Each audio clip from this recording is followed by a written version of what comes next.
Assalamualaikum warahmatullahi wabarakatuh. Jumpa lagi dengan saya, Freddy Sudaryanto. Seperti biasa di kasus Jalan Cagak Subang. Malam ini, tidak sedikit orang yang meragukan kesaksian-kesaksian dari para saksi, yaitu Ilham, Novianti, kemudian Anger, kemudian siapa lagi, Wegis, Ois, dan lain-lain. Tidak sedikit yang meragukan. Katanya bahwa itu settingan lah, bahwa itu apa apalah dibuat setting segala macam. Masalah keraguan ya itu hak-hak orang untuk meragukan. Silakan saja, tidak ada masalah. Uh, uh, bahwa apa yang disampaikannya itu sudah di depan majelis, mereka sudah disumpah, tentunya segala konsekuensinya sudah siap untuk menanggung, ya. Sudah disumpah, mereka tahu bagaimana kalau kesaksian palsu, ya, akibatnya seperti apa. Mereka juga pasti sudah diberikan informasi. Nah, apa yang mereka sampaikan para saksi itu, ya kita lihat semua di sana. Kita bisa melihat, walaupun kita tidak bisa menentukan apakah itu benar apa tidak, ya. Sekali lagi, bahwa itu kembali kepada dirinya masing-masing. Tetapi kita hanya bisa melihat, ya, melihat dari apa-apa, ya, melihat daripada kita kan punya pemikiran, kita punya pandangan terhadap bagaimana cara dia berbicara, bagaimana gestur dia berbicara, bagaimana intonasi dia berbicara, ya. Uh, itu kita bisa melihat di persidangan itu. Apakah dia ada jeda, apakah dia lugas, lantang, tegas dan sebagainya, kita bisa melihat semua di sana.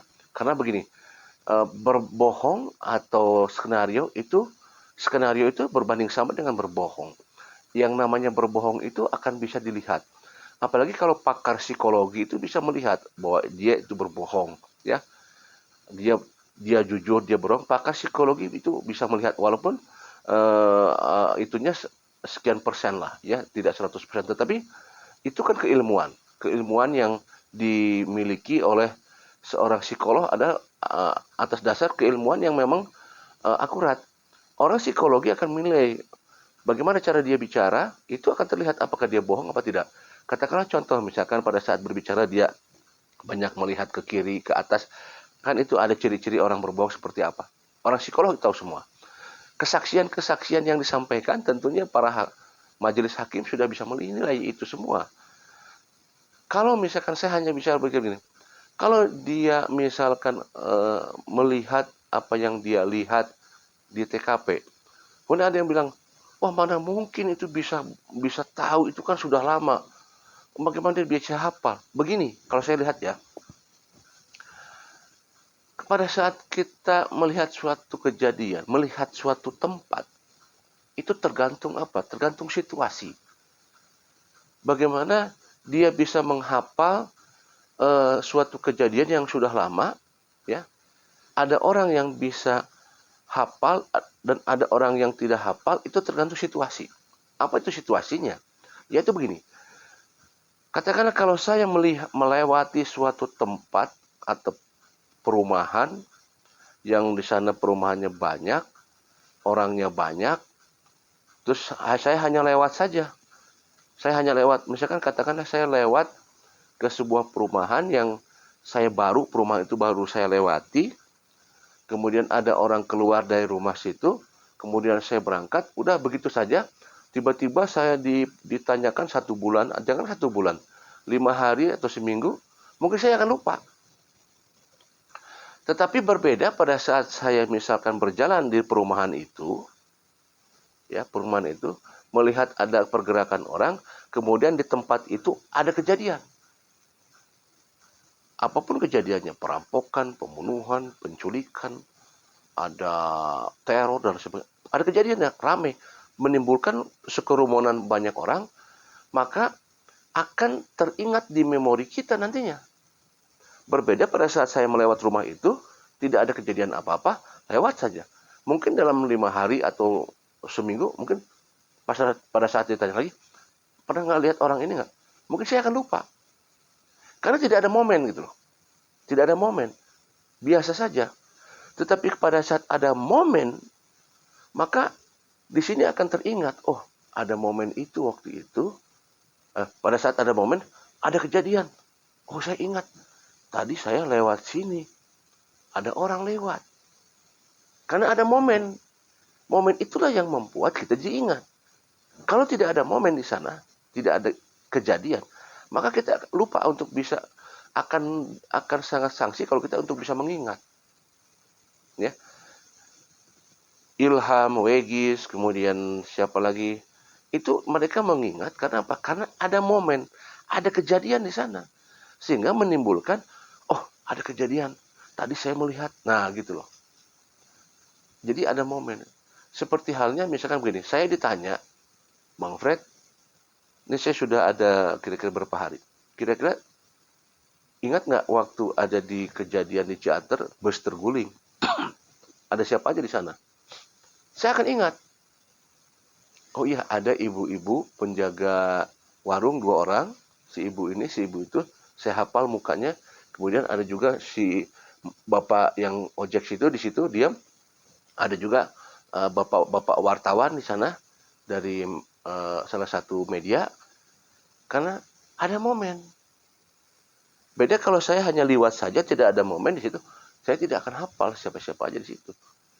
Artinya memang tidak bisa dipungkiri bahwa mereka hafal seorang yang ada di TKP itu karena ada momen kejadian.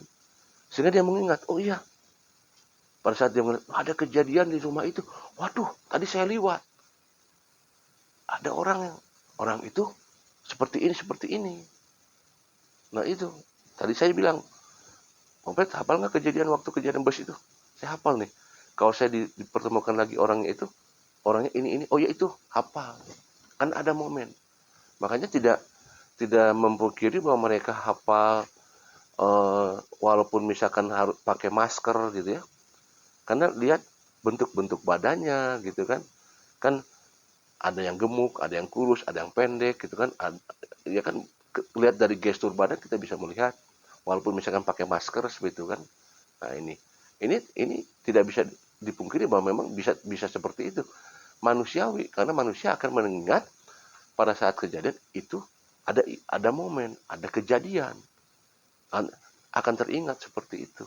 Kesaksian mereka para saksi, kalau misalkan ada meragukan ya tidak apa-apa, wajar-wajar saja ada yang meragukan.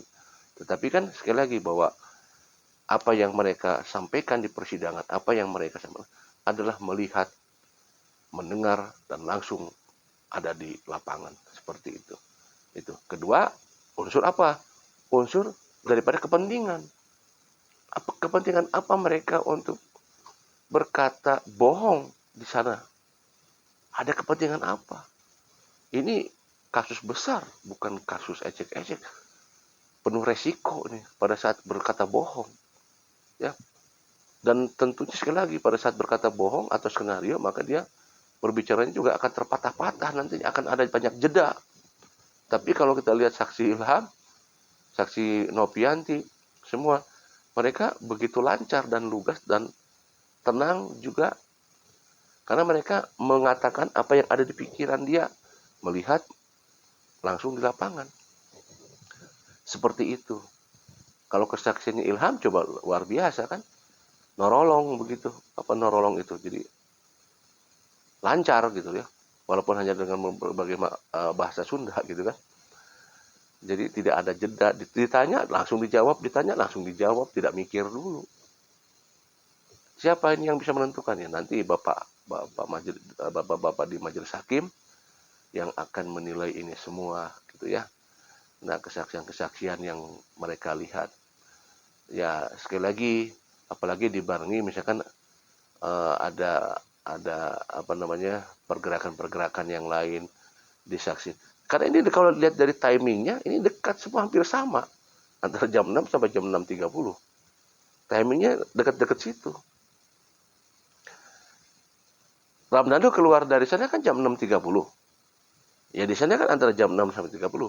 Karena 6.30 itu kan keluarnya.